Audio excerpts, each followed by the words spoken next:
Por que seria bom razão os estarmos a testemunhas de conversar Jeová sobre não isso. celebram, por exemplo, o nascimento de Jesus, o Natal? Ora, em primeiro lugar é bom esclarecer que as testemunhas de Jeová não são contra festas. Ao contrário do que se pensa, nós nos divertimos. Passamos tempo com a nossa família, com os nossos amigos. Agora, quanto à questão que levanta concernente ao Natal, as testemunhas de Jeová realmente não comemoram o Natal. E fazem-no por várias razões. A primeira razão tem a ver com a própria Bíblia, com aquilo que a Bíblia diz. Por exemplo, o Natal é comemorado no dia 25 de dezembro. Todos nós sabemos que é a época do inverno. No Evangelho de Lucas, capítulo 2, versículo 8, as Escrituras dizem que na noite em que Jesus nasceu, pastores estavam vivendo ao ar livre, no campo, mantendo vigílias sobre os seus rebanhos. Ora, se era inverno, 25 de dezembro, como é que era possível os pastores estarem no campo?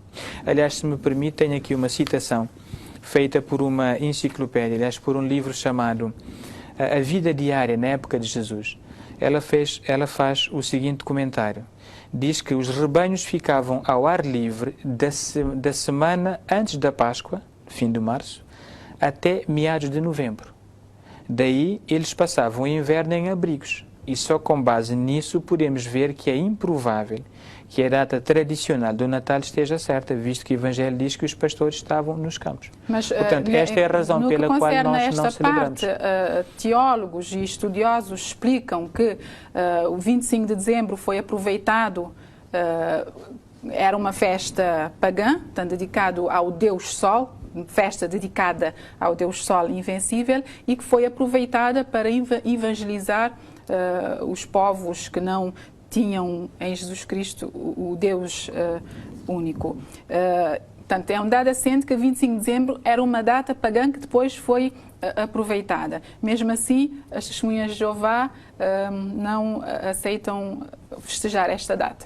Ora, se é uma data que tem como origem pagã, como é que uma religião cristã poderia festejá-la?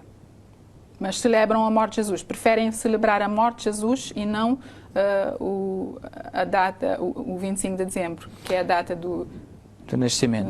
Não é uma questão de preferir. Eu disse que é aquilo que a Bíblia diz. Em Lucas capítulo 2, versículo 19 e 20, quando Jesus instituiu a comemoração da sua morte, foi ele mesmo quem disse: persistia em fazer isso em memória de mim.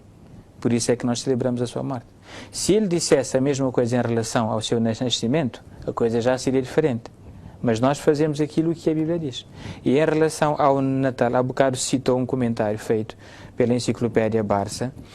Eu vou aqui citar pelo menos a enciclopédia americana, que diz que muitos eruditos acreditam que essa data foi escolhida para que o cristianismo fizesse mais sentido para os pagãos convertidos.